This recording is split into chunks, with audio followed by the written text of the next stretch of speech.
నమస్కారం. ఆప్కి అదాలత్కి మీకు స్వాగతం. ఆప్కి అదాలత్లో ఎప్పుడు కూడా కాంట్రవర్సీలో ఉన్న ప్రముఖుల్ని మేము ఇక్కడికి పిలుస్తూ ఉంటాం. ప్రజలు వాళ్ళని స్ట్రెయిట్గా ప్రశ్నలు అడగాలని అనుకుంటూ ఉంటారు. అలాగే న్యూస్లో ఎప్పుడు వాళ్ళు వస్తూ ఉంటారు. ఇదిగో ఇవాల్టి కేసుని ఇప్పుడు మనం మొదలు పెడదాం. ఎంతో పేరు పొందిన పోలీస్ ఆఫీసర్ కిరణ్ బేడి ఆప్కి అదాలత్లో హాజరవుతున్నారు.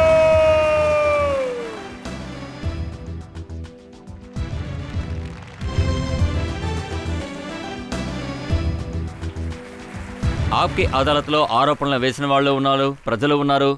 ఇవాల్టి కేసుని మనం మొదలు పెట్టడానికి ముందు ఇవాల్టి జడ్జ్ ఎంబి కౌశల్ గారు అనుమతిస్తే ఇవాల్టి కేసుని మొదలు పెడదాం. ఈరోజు విచారణని మీరు మొదలు పెట్టవచ్చు. ఇప్పుడు మనం కేసు మొదలు పెడదాం. ఆప్కి అదాలత్లో మొదటి ఆరోపణ కిరణ్ బేడి గారి మీద. ఆప్కి అదాలత్లో కిరణ్ బేడి గారి మీదన ఆరోపణ. ఈవిడ ఎప్పుడూ కూడా కాంట్రవర్సీస్ లో ఇరుక్కుంటూ ఉంటారు.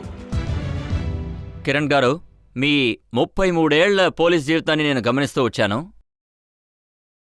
చదువుతున్నప్పుడు నాకేమనిపించిందంటే మీ పేరు కిరణ్ బేడి కాదు, కాంట్రవర్సీ దేవి అని. ఎందుకంటే మీరు వేసే ప్రతి అడుగులో ఒక కాంట్రవర్సీ సిద్ధంగా ఉంది.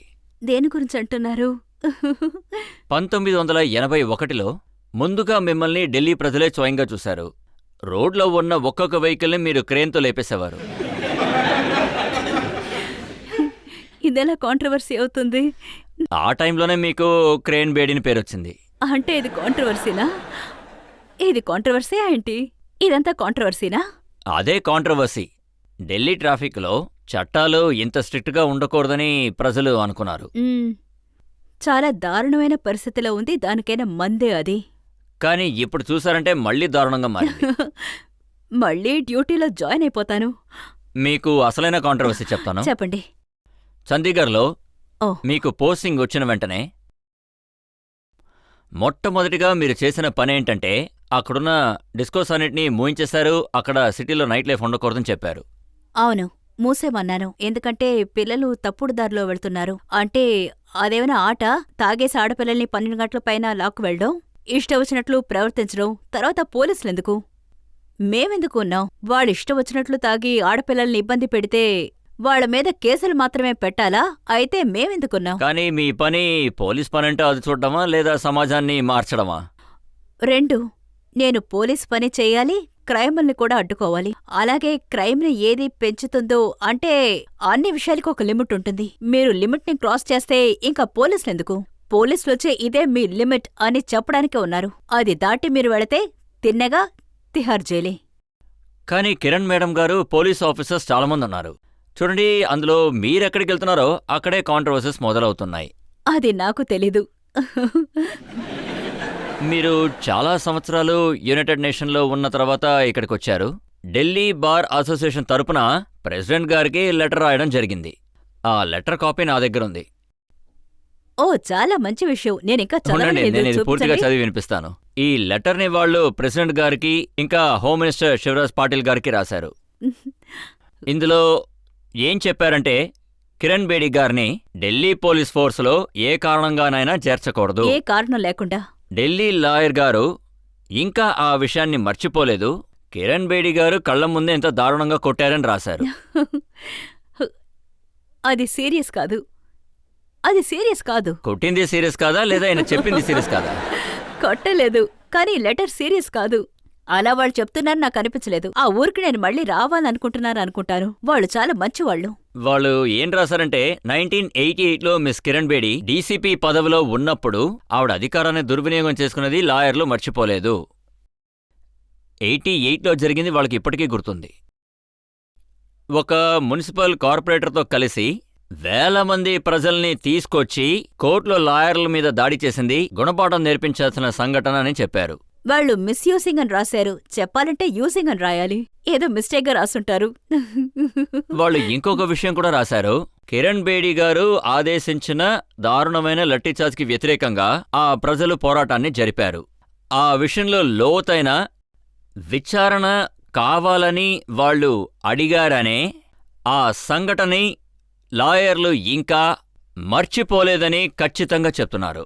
అదీ కాక వద్వా కమిషన్ ఎంక్వైరీకి వ్యతిరేకంగా కిరణ్ బేడి గారిని పోలీస్ కమిషనర్గా మళ్ళీ నియమించాలని అనుకుంటే గొడవలు జరుగుతాయని మేము హెచ్చరిస్తున్నాం. మీరొస్తే సమస్యలు మొదలవుతాయి. పర్వాలేదు, ఢిల్లీ వాళ్ళు పెద్ద ఫోర్స్, వాళ్ళు మేనేజ్ చేస్తారు. ఇందులో తప్పుడుద్దేశం ఏదీ లేదు. ఇది నా బాధ్యత. ప్రతి బాధ్యతకి 2 వైపులుంటాయి. దాన్ని మీరు యూస్ అనొచ్చు లేదా మిస్యూస్ అనొచ్చు. ఒకే నాణ్యానికి ఎప్పుడు 2 మోకాలుంటాయి కదా. మేము ఒక డ్యూటీని పూర్తి చేసుకుని ఇంకో డ్యూటీకి వెళ్ళిపోతాం. వాళ్ళెందుకు మమ్మల్ని ఆపాలి? కానీ వాళ్ళు క్లియర్గా చెప్పారు, మీరు గనక ఇక్కడికి వచ్చారంటే ప్రొటెస్ట్ చేస్తామని హోమ్ మినిస్టర్ గారిని వాళ్ళు టైం అడిగారు దీని గురించి కంప్లైంట్ చేయడానికి. అయితే హోమ్ మినిస్టర్ గారు చాలా బిజీగా ఉంటారనుకుంటా. అది అంత సీరియస్ అయిన విషయం కాదు, నాకు అలా మీ అనిపించట్లేదు. పోస్టింగ్ ని ఈ విషయం కోసమే తడ చేశారని నేను అనుకుంటున్నాను. లేదు, అందువల్లేం కాదు. నేను లీవ్లో ఉన్నాను. ఇప్పుడు చూశారంటే నేను ఒక బుక్ రాస్తున్నాను. నేను ఆ బుక్ ఫస్ట్ డ్రాఫ్ట్ రాశాను.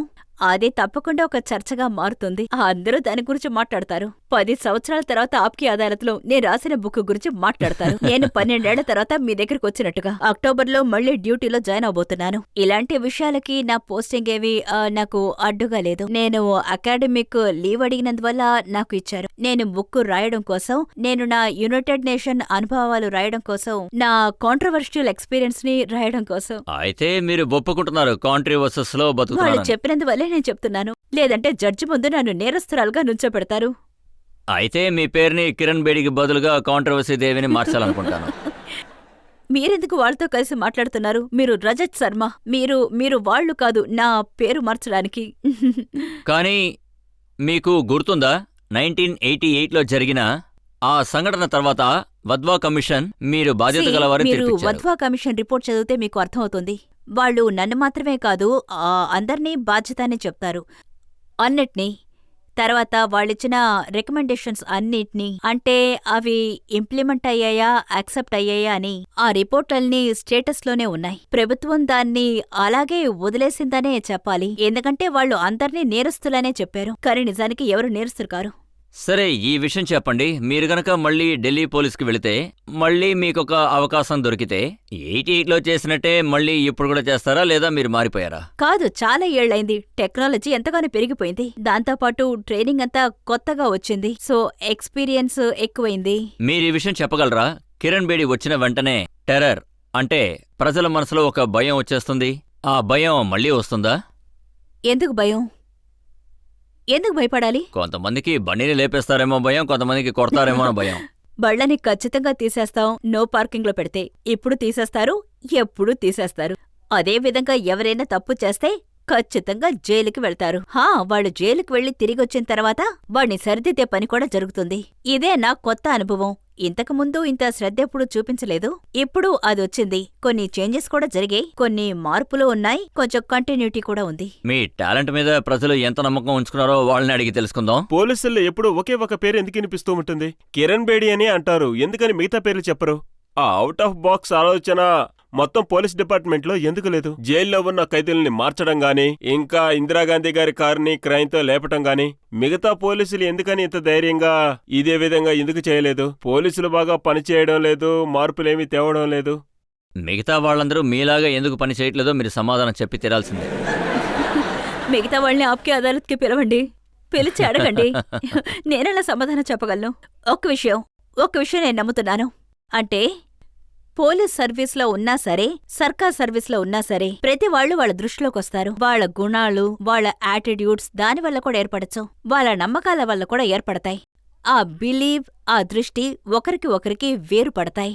కొంతమంది చాలా సిన్సియర్గా పనిచేస్తారు, కాని బయటికి కనిపించరు. నా పని వెలుతురుకొచ్చుంటుంది, అందుకే మీకెలా అనిపిస్తోంది. కాని నిజం చెప్పాలంటే నాకంటే ఎంతో ప్రతిభావంతులు ఆఫీసర్స్ ఉన్నారు. అలాగే మన ముందు కూర్చోనున్న జడ్జిగారు కూడా ఒక ఉదాహరణే.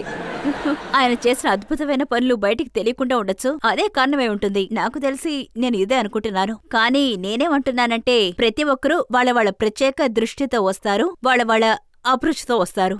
సో మేబీ ఇది కూడా ఒక కారణమై ఉండొచ్చు. ఇందులో వాళ్ళ టాలెంట్ మీకు తెలిసుండదు. ఇది నా ఫాల్ట్ కాదు, ఫాల్ట్ అంతా మీడియాది. మీడియానే వాళ్ళ పనులు వెలుతురులోకి తీసుకురాలేదు. కిరణ్ మేడం గారు, మీ పనులు మాత్రమే వెలుగులోకి వస్తున్నాయి, మిగతా వాళ్ళ పనులు ఎందుకు వెలుగులో రావట్లేదన్న ఆరోపణలు లిస్ట్ నా దగ్గర ఉంది. కానీ ఇప్పుడు మనం ఒక బ్రేక్ తీసుకుందాం. బ్రేక్ తర్వాత కిరణ్ బేడి గారి మీద ఆరోపణలు కొనసాగుతాయి.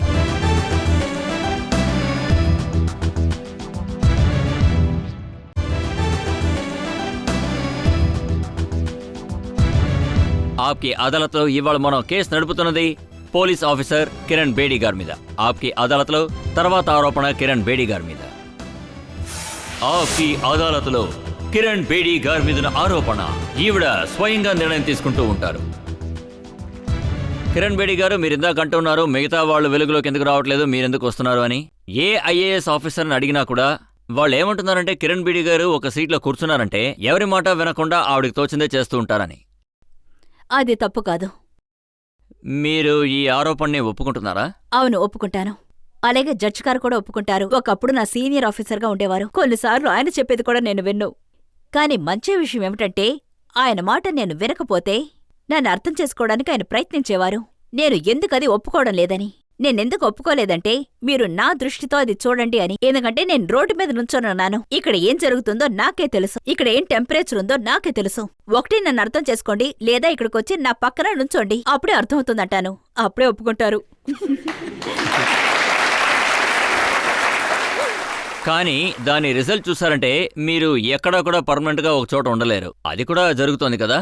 ఆ మిజోరంలో 1999లో మీరు రాత్రికి రాత్రి పెట్టి తీసుకుని ఢిల్లీకి రావాల్సి వచ్చింది. ఆ సిచ్యువేషన్ ఎలా ఉందంటే నేనప్పుడు రాకుండా ఉండుంటే అక్కడున్న లా అండ్ ఆర్డర్ సిచ్యువేషన్ చాలా దారుణంగా మారేది. అక్కడున్న బెదిరింపేటంటే కొన్ని సెక్షన్స్లో నా ఇంటిని తగలబెడతామని చెప్పారు. అప్పుడు నేను ఆలోచించాను, నేనక్కడ డిఐజీ రేంజ్గా ఉన్నాను. డిఐజీ రేంజ్లో ఉన్న ఇంటిని తగలబెడితే నేను డిఐజీ రేంజ్, నేను ఇలాగే ఉంటాను, మీరేం చేస్తారని అడిగితే అంటే మేమేమైనా ఆటల పోటీలో పాల్గొంటున్నావా?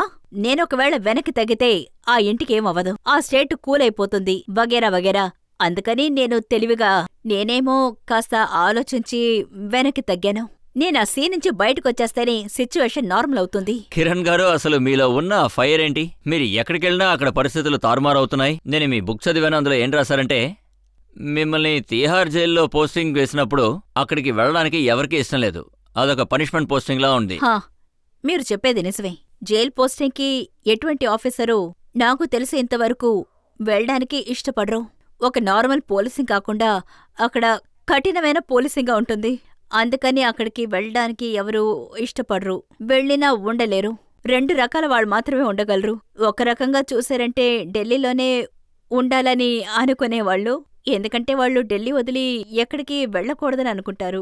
రెండోది అక్కడ కూర్చోకూడదనుకుంటారు. ఇంకెక్కడైనా సెక్రటరేట్ దగ్గర కూర్చోవాలనుకుంటారు. అక్కడ చీఫ్ మినిస్టర్ ఉంటారు, హోమ్ సెక్రటరీ ఉంటారు, చీఫ్ సెక్రటరీ ఉంటారు. వాళ్ళ దగ్గరికి వెళ్లరు. ఒకవేళ వాళ్ళకి అధికారం ఉంటే అది ఉపయోగించుకొని వాళ్ళు పోస్టింగ్ మార్చుకుంటారు. సో ఇది నిజమే, అక్కడికి వెళ్ళడానికి ఎవరు ఇష్టపడరు. అయితే ఈ విషయం నిజమంటారా? అలా ఎవరు వెళ్ళని చోటుకి మీరు వెళ్ళడానికి కూడా 9 నెలలు పట్టింది మీకు.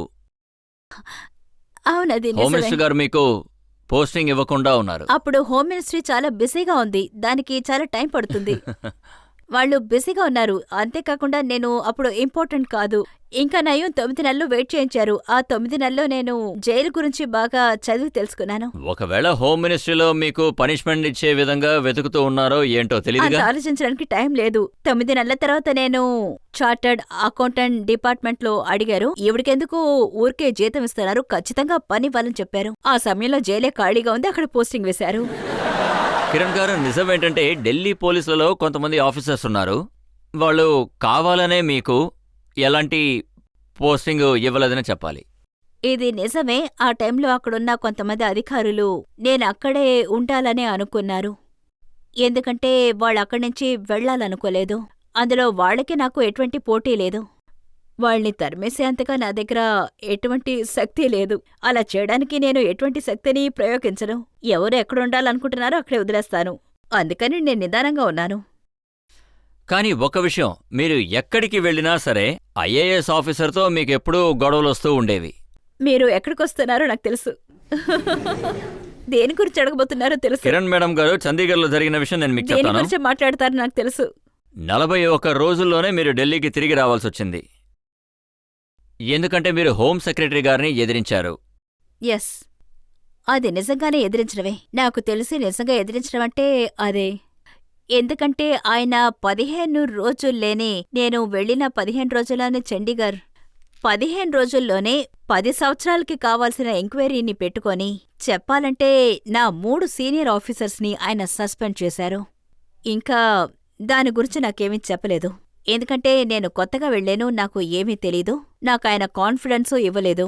చండీగఢేమో ఒక చిన్న పోలీస్ సర్వీస్. ఒకే సమయంలో 3 సీనియర్ ఆఫీసర్స్ ని సస్పెండ్ చేసి అది ముందు పత్రికల్లోనే వస్తుంది వాళ్ళు సస్పెండ్ అయ్యారని. నేనొక ఐజీగా నాకు తర్వాతే చెప్తున్నారు. అది ఎవరు చెప్పారు? సస్పెండ్ అయిన వాళ్లే వచ్చి చెప్తున్నారు, మేడం మమ్మల్ని సస్పెండ్ చేశారని. అదెలా సస్పెండ్ చేస్తారని అడిగాను. నాకు చెప్పాలి కదా, నేను ఇక్కడ ఐజీగా ఉన్నాను. అంటే ఈ ఫోర్స్ లో ఒక 5,000 పోలీసుల్ని నేను లీడ్ చేయాలి. లేదు మేడం సస్పెండ్ అయ్యేవన్నారు. నాకు ఆర్డర్ ఏమీ రాలేదే. వాళ్ళు చెప్పారే ఇక మీదట ఆర్డర్ వస్తుంది అని. ముందు పేపర్లో వచ్చింది, ఆ తర్వాతే నాకు తెలిసింది. ఆ విషయం తట్టుకోలేకపోయాను, నాకు కోపం వచ్చింది.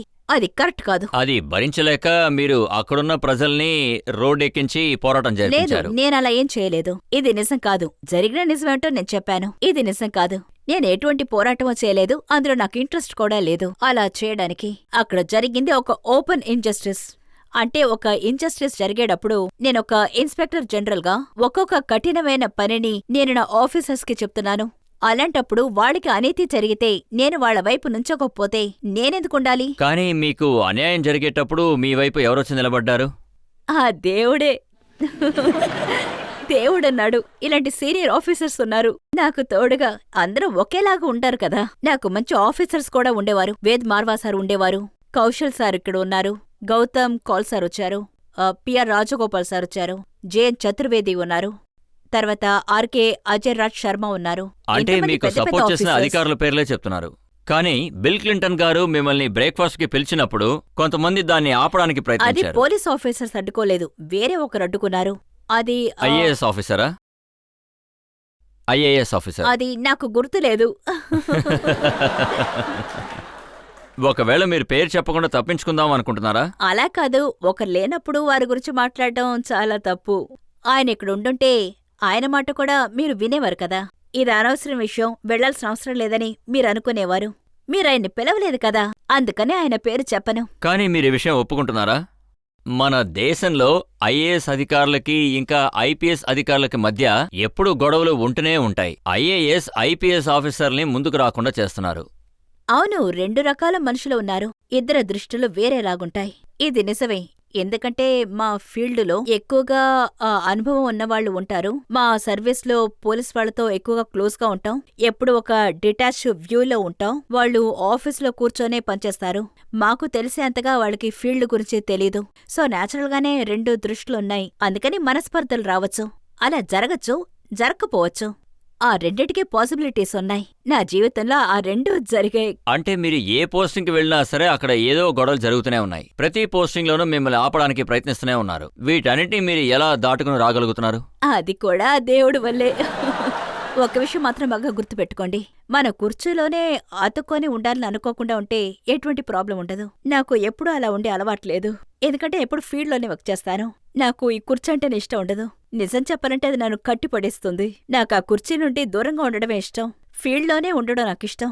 సో ఏమిటంటే మనం ఒక విషయానికి అతుక్కొనే ఉండాలనుకుంటే చెప్పాలంటే అది చాలా కష్టం. మనం అతుక్కోకుండా ఉంటే ఆ కుర్చీ మన వెనక్కొస్తుంది, మీరొచ్చి కూర్చోండి అని. ఇలాంటి ఆరోపణల గురించి నా దగ్గర ఒక పెద్ద లిస్టే ఉంది. ఇప్పుడు ఒక బ్రేక్ తీసుకుందాం. బ్రేక్ తర్వాత ప్రజల కేసు కొనసాగుతుంది.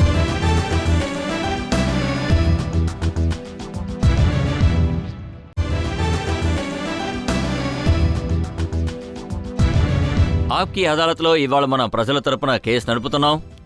ఇండియాలోని సూపర్ కాప్ కిరణ్ బేడీ గారి మీద. ఆప్కి అదాలత్లో తర్వాత ఆరోపణ కిరణ్ బేడీ గారి మీద. ఆప్కి అదాలత్లో కిరణ్ బేడీ గారి మీదున్న ఆరోపణ. ఆవిడ గురించే గొప్పలు చెప్పుకుంటూ ఉంటారు. కిరణ్ గారు, ఈ అసూయ ఇంకా గొడవలు ఎందువల్ల వస్తూ ఉంటాయంటే మీడియాలో మిమ్మల్ని అంత దూరం మెచ్చుకుంటున్నారు. ఎవరు అసూయ పడరు చెప్పండి? నేనేం చేయను. What can I do? ఇదంతా వాళ్ళ దృష్టే.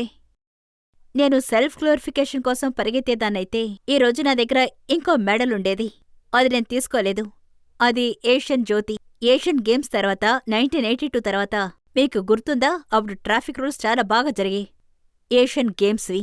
ఒక్క కంప్లైంట్ లేదు, అందరూ సురక్షితంగా వెళ్లి చేరారు. ఒక్క ప్రాబ్లం కూడా ఏర్పడలేదు, ఎటువంటి జామ్సూ లేవు. అలాగే రాజీవ్ గాంధీ గారు కూడా పార్కింగ్ లేబుల్ని అడిగి తీసుకున్నారు. ఎందుకు తీసుకున్నారంటే ఆయన ట్రాఫిక్ రూల్ని వైలేట్ చేయకూడదనే అడిగి తీసుకున్నారు. ఇంకా చెప్పాలంటే అందరూ రూల్స్ని పాటించారు. ఇంకా దాని గురించి చూశారంటే మీడియాలో రాశారు ఇట్ వాస్ ఎక్సలెంట్ అని. సో ఆ తర్వాత మా అందరిని పిలిచారు మెడల్ ఇవ్వడానికి. సో వచ్చి తీసుకోండి అని. నన్ను కూడా మెడల్ తీసుకోమని పిలిచారు, ఏషియన్ జ్యోతి. అప్పుడు నేనేమో అడిగాను, ఈ మెడల్ నాదా లేక ట్రాఫిక్ యూనిట్దా అని. అప్పుడు వాళ్ళన్నారు ఇది మీదే అని. నేను వద్దన్నాను, ఎందుకంటే అది ఒకరి పని కాదు, ఎంతో వేల మంది పని. అందుకని అది నాకు వద్దు. ఒకవేళ మీరు మెడల్ ఇవ్వాలనుకుంటే మొత్తం ట్రాఫిక్ యూనిట్ వాళ్ళందరికీ ఇవ్వండి అన్నాను. అలాగే హోంగార్డ్స్ అందరికీ ఇవ్వండి అన్నాను. అక్కడున్న స్టూడెంట్స్ అందరికీ ఇవ్వండి అన్నాను. పాపం వాళ్ళు అక్కడ్నుంచొని వాళ్ళు డ్యూటీ చేశారు. నాకు సెల్ఫ్ గ్లోరిఫికేషన్ ఉంటే నేను అక్కడికి వెళ్ళి మెడల్ తీసుకునేదానిగా. నేను తీసుకోలేదు. మీరు తిహార్ జైలుకి వెళ్ళినప్పుడు ఆ. మీరిచ్చిన మొట్టమొదటి స్టేట్మెంట్ ఏంటంటే నాకు ఒక జూ లోపలికి వచ్చినట్టు ఉంది అని అలాగా? అన్నారు. కానీ ఇక్కడ పరిస్థితి అంత దారుణంగా ఉందన్నారు. మీకన్నా ముందు అక్కడ పనిచేసిన ఆఫీసర్స్ పనిని మీరు ఒక్క స్టేట్మెంట్తో వాళ్ళు చేసిన పనుల్ని అవమానించినట్టుగా అయిపోయింది. అన్ఫార్చునేట్లీ వాళ్ళు ఏ పని చేయలేదు. అదే నిజం. నిజం చెప్పాలంటే నేనక్కడ చాలా పొలైట్గా ఉన్నాను. నేనక్కడికి వెళ్ళి గవర్నమెంట్కి ఒక్క రిపోర్ట్ కూడా పంపలేదు. నేను కళ్లతో చూసిన విషయాల్ని. నేనక్కడ పరిస్థితిని చక్కదిద్దాలనుకున్నాను. ఎవరికి వ్యతిరేకంగా ఏమి రాయాలనుకోలేదు. ఇక్కడికొచ్చి ఇవన్నీ చూశాను ఏం అని. చూశారు? అక్కడ ఏమీ సరిలేదు. ఎందుకంటే ఫస్ట్ టైం తిహార్ జైల్కి పాట్రోలింగ్కి వెళ్ళినప్పుడు అదొక జూలాగే అనిపించింది. అక్కడ అన్ని విధాల సౌండ్స్ వినిపించింది. కొన్ని మృగాల్లాగా, కొన్ని కుక్కల్లాగా అన్ని విధాల శబ్దాలు వినిపిస్తూనే ఉంది. నేను వాళ్ళనడిగాను, ఏమిటిది? వీళ్ళెందుకు నిద్రపోకుండా ఉన్నారు? రాత్రిపూట వాళ్ళు నిద్రపోరని నేను అసలు ఊహించలేదు. మామూలుగా రాత్రిపూట మనం నిద్రపోతాం, కానీ జైల్లో ఉన్న వాళ్ళెవరూ నిద్రపోలేదు. అప్పుడు ఆఫీసర్స్ని అడిగాను, ఎందుకు వీళ్ళు నిద్రపోలేదు అని. వాళ్ళడిగారు ఎలా నిద్రపోతారు అని. వాళ్ళు రోజంతా మెలకుగా ఉండి మత్తు పదార్థాలు తీసుకుంటారు అని. నేనడిగాను, ఏ మత్తు పదార్థం? వాళ్ళన్నారు అన్ని రకాలు అని. మీరేదిచ్చినా మత్తుగా ఉపయోగించుకుంటారు. నేనడిగాను, ఏంటా మత్తు పదార్థం అని. చెప్పాలంటే వాళ్ళకేం దొరికితే దాంతో వాళ్ళు మత్తెక్కించుకుంటారు. ఒకవేళ వాళ్ళకి ఆ మత్తు పదార్థం దొరకకపోతే ఆ కోపంతో నిద్రపోరు, మిగతా వాళ్లే నిద్రపోనెవరు.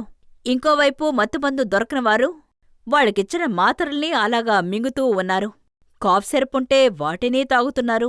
సో ఇక్కడేమో డాక్టరు మెడిసిన్స్ ఇవ్వడం, వాటిని మింగుతున్నారు. సో అది ఒక మత్తు.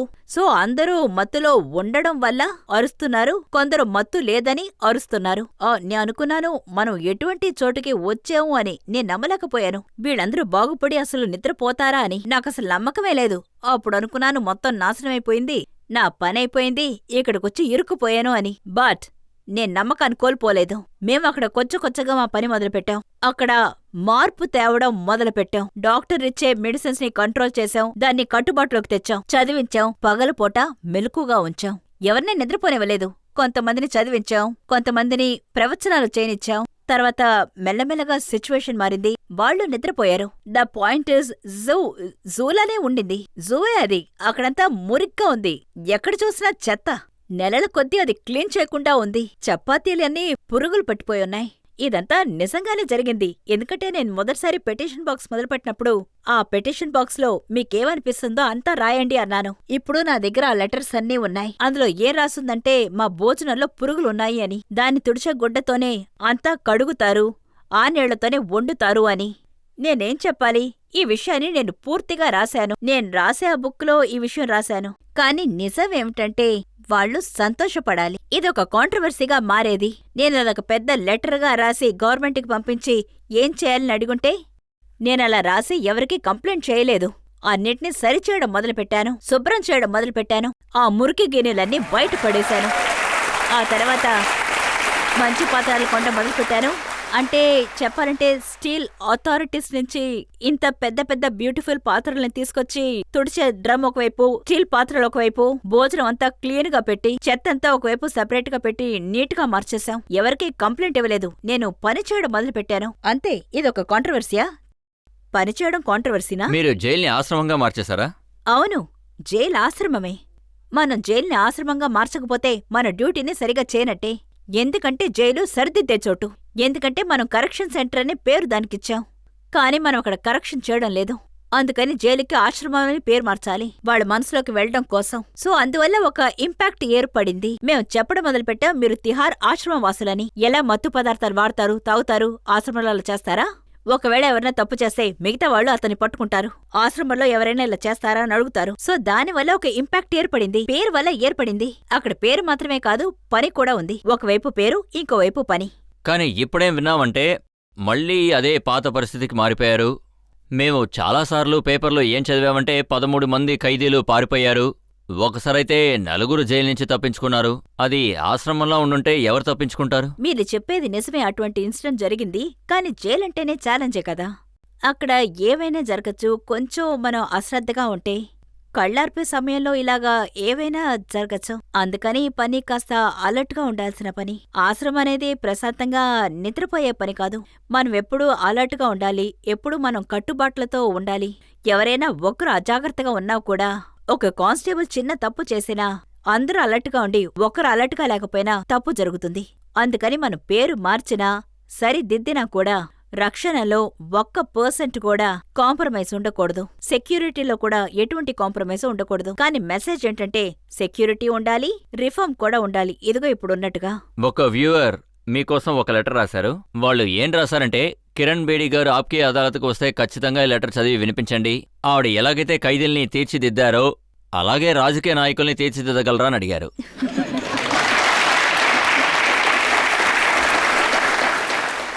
అది చాలా పెద్ద విషయం. నేను చిన్న ఆఫీసర్ని. అది నా వల్ల కాదు. కానీ ఒకవేళ తిహార్ జైలుకి వెళ్తే అవకాశం ఉంది. ఆప్కి అదాలత్లో ఇవాళ మన కేసు నడుపుతున్నది ప్రముఖ పోలీస్ ఆఫీసర్ కిరణ్ బేడి గారి మీద. ఆప్కి అదాలత్లో తర్వాత రౌండ్ ఒక చిన్న బ్రేక్ తర్వాత కొనసాగుతుంది.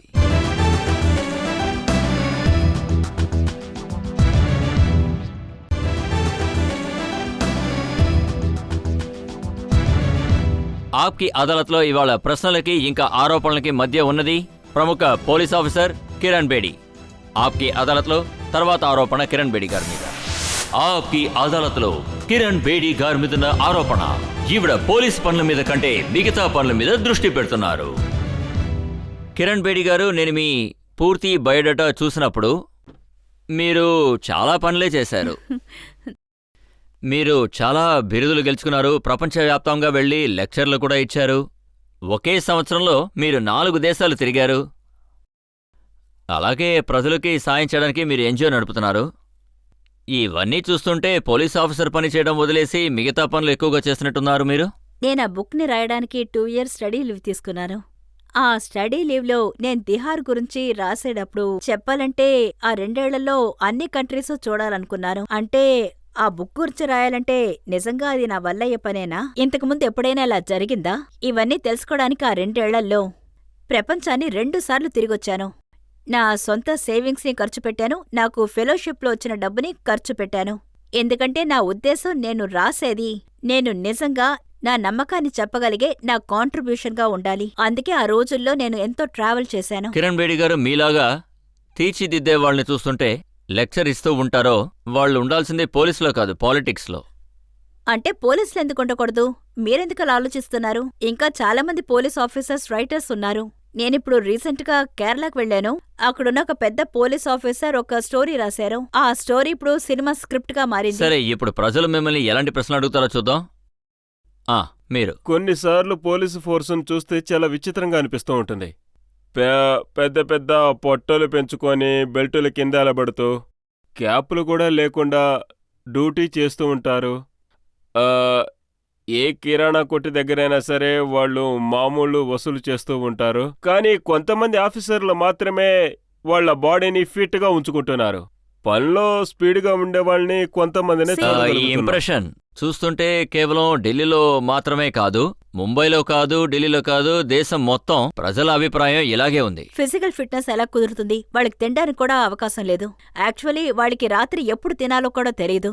అందుకని అప్పుడప్పుడు వాళ్ళకి దొరికేది వాళ్ళు తింటారు. అందుకని ఫిజికల్ ఫిట్నెస్ లేదు, వాళ్ళకి టైం టేబుల్ లేదు. This is the truth of the matter. Physical fitness కూడా టైము కాలం అంతా కావాలి. టైం ఉంటేనే సవ్యమైన జీవితం ఉంటుంది. నేను 10 గంటలకు డ్యూటీకి వెళ్తున్నాను, 6 గంటలకు బయలుదేరాలి. పొద్దున్న లేసి యోగా చేయాలి, ఫిట్ గా ఉండాలి, ఫిజికల్ ఫిట్నెస్ చేయాలి. సాయంత్రం నేను ఇంటికి వెళ్లి త్వరగా చేరాలి భోంచేయడానికి. సో ఇలాంటి నార్మల్ అయిన విషయాలు లైఫ్ లో ఉండవు. సడన్ గా టెర్రరిస్ట్ కాల్ వస్తుంది, అలాగే సడన్ గా బందోబస్తుకి రమ్మని కాల్ చేస్తారు. కంటిన్యూస్ గా పరిగెడుతూ ఉండాలి. అందుకే ప్రభుత్వం మన కంట్రీలో 13 నెలల జీతం 12 నెలల ఉద్యోగానికి ఇస్తున్నారు. ఎందుకంటే ఇలాగ ఆశ చూపిస్తూ వాళ్ళని పరిగెట్టిస్తూ ఉంటారు. అదే నిజం. అది అయితే దీపావళి కిరణ్ మేడం కానివ్వండి, గారు ఏ మీరు పండుగైనా ఏం కానివ్వండి. చెప్తున్నారంటే పోలీస్ ఆఫీసర్స్ లీవ్ తీసుకోవచ్చని లేదు, అంటున్నారా? ఇంకో విషయం చెప్తాను.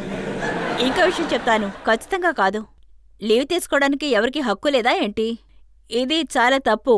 ముందు చెప్పింది కూడా తప్పే, ఇది తప్పే. మీరెందుకు లీవ్ తీసుకుంటున్నారు? కొన్ని చోట్ల ఆకలుంటుంది, కొన్ని చోట్ల అత్యాస ఉంటుంది, కొన్ని చోట్ల పిల్లలకి ఫీజు ఉంటుంది.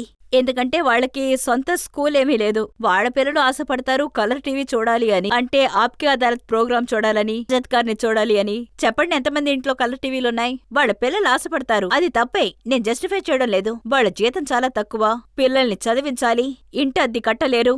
మన దేశంలో ఒక్కొక్క పోలీస్ ఆఫీసర్ని ఒక సైనికుల్లా చూసుకున్నారు అంటే నాకు చాలా ఇష్టం. ఒక సైనికుణ్ణి చాలా బాగా చూసుకుంటున్నారు. మంచి విషయం, వాళ్ళైనా బాగా చూసుకుంటున్నారు. అంటే ఈ ఊళ్ళో, ఈ దేశంలో ఓ కానిస్టేబుల్ని బాగా చూసుకోవడం అనేది ఓ సైనికుల్లా చూడడం మొదలు పెడితే మీరు చూడండి, ఈ పరిస్థితి మారిపోతుంది. మన దేశంలో పోలీసులకి వెల్ఫేర్ సిస్టమ్ లేదు. మన దేశంలో పోలీసులకి వెల్ఫేర్ కాన్సెప్టే లేదు. ఇది నా అప్పీల్, ఇది నా డ్రీమ్, నా కల, నా ప్రార్థన, నా ఆశ. మనకి ఒక వెల్ఫేర్ ఏర్పడాలని నేను కోరుకుంటున్నాను. అందులో ఏమో అందరు కానిస్టేబుల్స్ ని ఏఎస్ఐ, సబ్ ఇన్స్పెక్టర్స్ కుటుంబాల్ని రక్షించేలా అలా చేస్తే వాళ్ళకి ధైర్యంగా ఉంటుంది. ఇలా చూడు, ఇప్పుడు నీ ఫ్యామిలీ ప్రొటెక్టెడ్ గా ఉంది, ఫ్యామిలీ సురక్షితంగా ఉంది, వాళ్ళు రాస్తున్నారు, చదువుతున్నారు, లైఫ్ బాగుంది. మీరు రోడ్డు మీద లేదు, వెళ్లి పని చూసుకోండి అని చెప్పొచ్చు. నేను గ్యారంటీ ఇస్తాను, సిస్టమ్ 100% సూపర్ గా మారుతుంది. మనకి ఇప్పుడు ఒక వెల్ఫేర్ సిస్టమే కావాలి. వెల్ఫేర్ ఒక ఇష్యూగా ఉండాలి. వెల్ఫేర్ ఒక ప్రయారిటీగా ఉండాలి. ఇది నా కల. ఈ కల నెరవేరడం నా కళ్ళారా చూడాలి. మనకంటూ వెల్ఫేర్ కాన్సెప్ట్ ఏర్పడాలి. అది నా సర్వీస్లో. మీ కళ నెరవేరాలని మేం ప్రార్థిస్తాం. మీ కళ్ళ ముందే అన్నీ జరుగుతాయి. ఇప్పుడు మనం ఒక బ్రేక్ తీసుకుందాం. బ్రేక్ తర్వాత ప్రజల జడ్జ్ ఎంబీ కౌశల్ గారి తీర్పేంటో విందాం.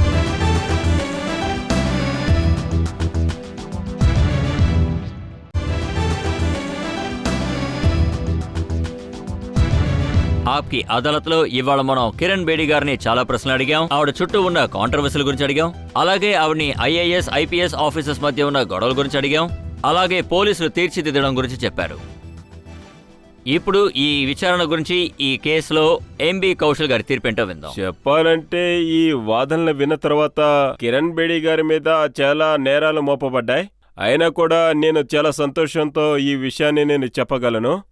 ఆవిడ చాలా ఓపిగ్గా ప్రతి ప్రశ్నకు సమాధానాలు చెప్పారు. చాలా తెలివిగా కూడా సమాధానాలు ఇచ్చారు. అందులోనూ ముఖ్యంగా చట్టం యొక్క పరిస్థితి, ఆడవాళ్ల రక్షణ, సూటి ప్రశ్నలకు కూడా చాలా తేలిగ్గా సమాధానాలు చెప్పారు. ఆఖరుగా పోలీసుల మంచి కోసం చాలా మంచి విషయాలు చెప్పారు. ఆ విషయాన్ని గవర్నమెంట్ యాక్సెప్ట్ చేయాలి. వాదోపవాదనలు విన్న తరువాత నా నిర్ణయం ఏమిటంటే, ఆవిడ మీద మోపబడిన కుట్రలకి నేరస్తురాలని నిరూపించలేము. ఈ న్యాయస్థానం ఆవిడని స్వేచ్ఛగా విడుదల చేస్తోంది.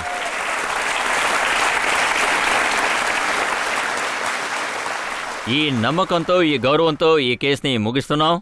కిరణ్ బేడి గారు కన్న కలలు, అలాగే ఆవిడ తీర్చిదిద్దడాలు, పోలీస్ జీవితాల్లో కొన్ని మార్పు రావాలని ఆవిడ చెప్పారు. ఆ కల త్వరలో నెరవేరాలి.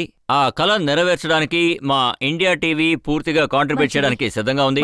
ఆ నమ్మకాన్ని నేను ఇవాళ ఈ స్టేజ్ మీద మీకు ఇస్తున్నాను.